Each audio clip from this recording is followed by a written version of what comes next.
한글 단어 조성 원리를 통한 한글 문해력 강좌 한자 공부 요양도 192번째 시간인데요. 오늘도 우리는 부수 하나를 체크하고 넘어가도록 하겠습니다. 이라는 의미의 치부인데요. 치부에 해당하는 대표적인 한자로는 자기 자신, 즉 이에 해당하는 치자가 되겠습니다.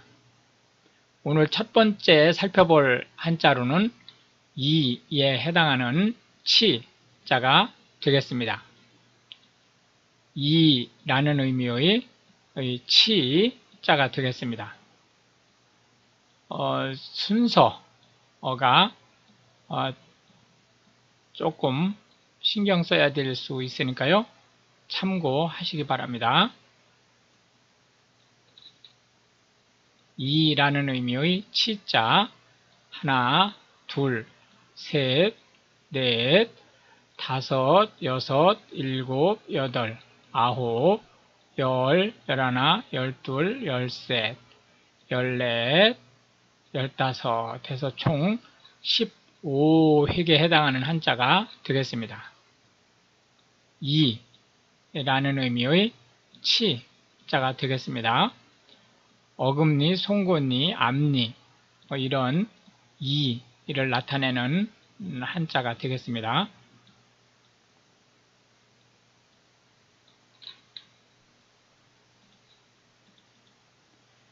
치아라고 하면 사람의 이를 얘기합니다. 이 치는 글자 그대로 그냥 요 아는 어금니라는 의미를 가지고 있죠. 어쨌든 글자 그대로의 이인데 사람한테만 치아라는 말을 씁니다. 동물한테, 그러니까 사람을 제외한 동물한테는 이빨이라고 얘기를 하고요. 그냥 치아 대신에 이렇게 얘기를 해도 됩니다. 그렇기 때문에 치아는 상대적으로 상대방이 나보다 조금 높은 사람일 경우에 많이 씁니다. 그러나 꼭 이게 존댓말이라고 얘기할 수는 없고요. 통상 좀 상대방이 나보다 높은 사람한테 쓰는 게 그냥 관습적으로 쓴다라고 보시면 되겠습니다. 유치라고 하는 것은 태어나자마자 이제 시간이 조금 지나면서 나는 이를 얘기하고요. 유치는 이제 아동기 시작 때쯤 되면 영구치로 바뀌죠. 그러니까 유치가 빠지고 영구치가 다시 나죠. 영구치는 유치 대신에 나와서 죽을 때까지 이제 보존되는, 물론 여기서 보존된다라고 하는 것은 관리가 잘 됐을 때를 얘기하는 거죠. 를 얘기합니다.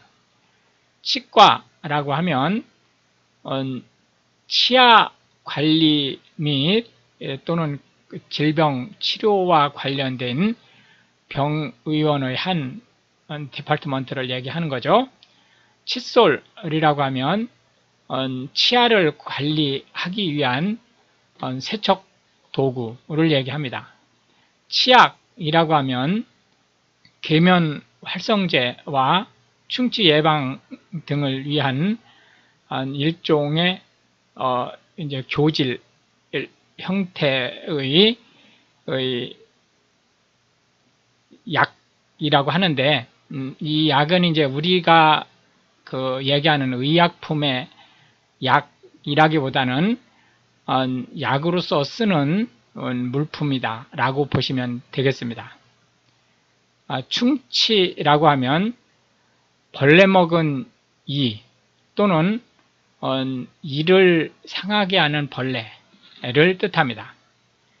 치주라고 하면 이를 둘러싸고 있는 잇몸을 얘기합니다. 그렇기 때문에 치주염 그러면 잇몸에 발생한 질환을 얘기합니다. 발치라고 하면 이를 빼는 것을 얘기하죠.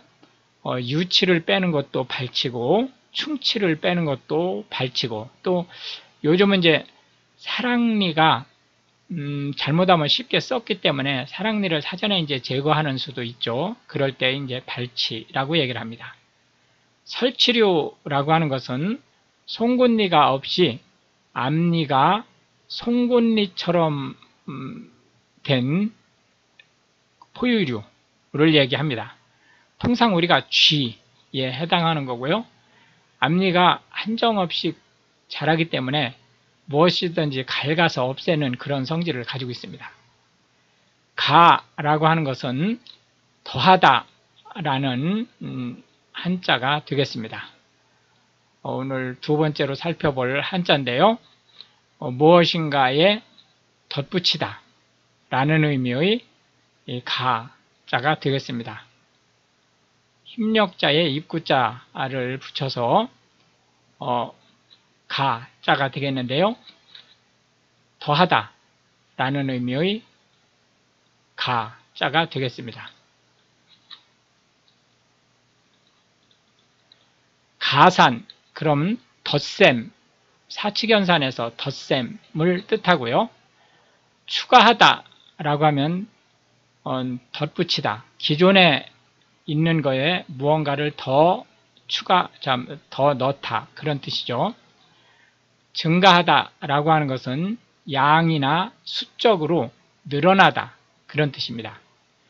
참가하다 라고 하는 것은 어느 조직이나 행사에 들어가다 라는 뜻이고요.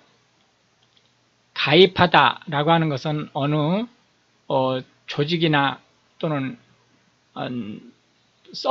서비스에 회원이 되다 라는 뜻입니다.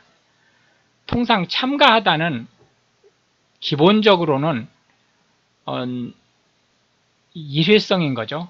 그날 어떤 행사가 있을 때 그 장소에 나타나는 것을 얘기하고, 가입하다는 상대적으로 장기간 또는 퍼머넌트한 거죠. 해서 일원이 되는 것을 얘기하는데, 이 참가하다에는 이런 가입하다라는 의미를 함께 가지고 있습니다. 하기 때문에 문맥을 봐야 됩니다.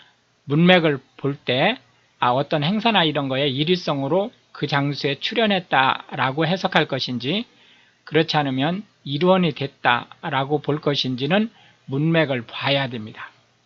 가입자라고 하는 것은 조직원 또는 그 서비스의 대상이 되는 것을 된 사람을 얘기합니다. 가공하다라고 하는 것은 원재료의 특성을 그대로 놓아둔 상태에서 무엇인가를 변화시키거나 추가하거나 해서 기능을 할 수 있도록 바꾸는 것, 또는 제품으로 판매할 수 있는 즉 상품화하는 것을 얘기합니다. 가호라고 하는 것은 보살펴서 보호하는 것을 얘기합니다. 또는 이 가호 자체가 신의 축복이나 은총, 이런 의미로 쓰일 수 있습니다. 가해자라고 하는 것은 상대방에게 피해를 입힌 사람을 얘기하고, 통상 가해자는 불법행위의 피해를 입힌 사람을 얘기합니다. 가중처벌이라고 하는 것은 통상적인 처벌에 비해서 사회의 안녕질서라든지 기타 등등 이런 목적으로 해서 추가해서 처벌하는 것을 얘기합니다. 예를 들자면 똑같은 주거 침입을 해도 대낮에 침입하는 것을 100이라고 하는 기준으로 볼 때 해가 진 뒤에 침입을 하면 예를 들자면 130%에 해당하는 형량을 부과한다든지 이런 거죠. 마지막 세 번째 한자는 대자가 되겠는데요. 기다리다 라는 의미를 가지고 있습니다. 그래서 기다릴 대자가 되겠습니다. 두 사람 인변에 절사자를 쓰는 걸 알 수 있겠는데요. 절사자는 이제 흑토자 밑에 마디촌자로 구성된다는 걸 알 수가 있겠습니다. 그래서 기다리다 라는 의미의 대자가 되겠습니다. 하나, 둘, 셋, 넷, 다섯, 여섯, 일곱, 여덟, 아홉에서 총 9획에 해당하는 한자가 되겠습니다. 대기자, 그러면 어떤 일을 기다리고 있는 사람을 뜻합니다. 여기서 기다린다 라고 하는 것은 그냥 막연히 자기 순서를 기다리는 사람일 수도 있고요.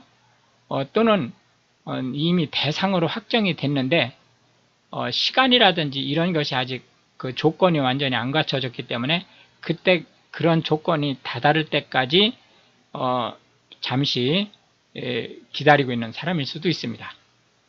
기대하다 라고 하는 것은 어떤 일이 될 것이라고 생각하거나 믿거나 또는 희망하는 것을 얘기합니다. 그러니까 생각하거나 믿거나 하는 것은 당연히 상대방이 그렇게 나한테 해줄 것이다 라는 생각을 하는 거고, 그렇게 처리를 하는 거고, 희망하는 것은 그렇게 해줬으면 좋겠다 라는 의미를 가지고 있는 거죠. 존댓말이라고 하는 것은 한국어에는 평상어와 존대어로 나눠지죠. 나보다 나이가 많거나 또는 직위가 높거나 했을 경우에 쓰는 용어를 존댓말이라고 얘기를 합니다. 예를 들어서 평상어가 밥이다. 그러면 존댓말은 진지라고 바뀌죠. 용어가. 대접하다 라고 하는 것은 마땅히 받을 만한 수준에서 상대방을 취급하는 것을 얘기합니다. 또 한 가지 대접하다라는 말은 한국인들은 먹는 거에 대해서, 그러니까 전통적인 한국인들은 먹는 거에 대해서 대단히 민감합니다. 그렇기 때문에 음식을 차려 주다 라고 하는 의미를 포함하고 있습니다. 대우라고 하는 것은 상대방에게 아까 그 대접하다의 원뜻, 음식을 제공하는 거 말고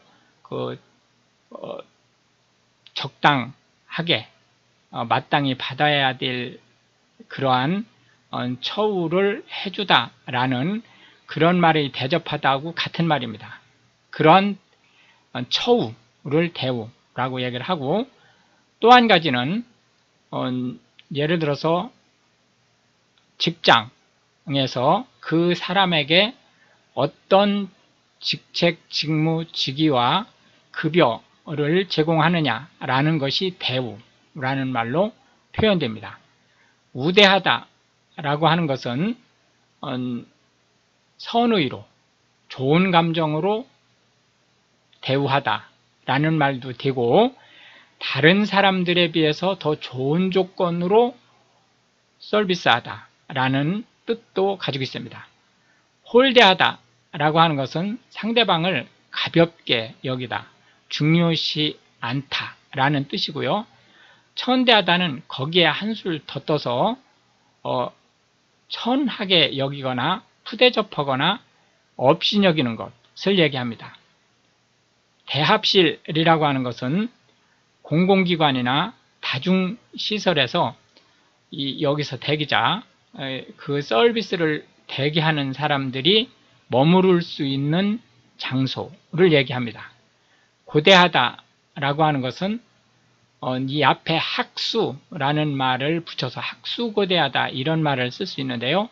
간절한 마음으로 기다리다 라는 뜻을 가지고 있습니다. 이렇게 해서 이제 오늘 우리는 하나의 보스와 세 개의 한자 및 각 한자에 대해서 현대 한국어에서 자주 쓰이고 있는 10개씩의 단어를 살펴보았는데요.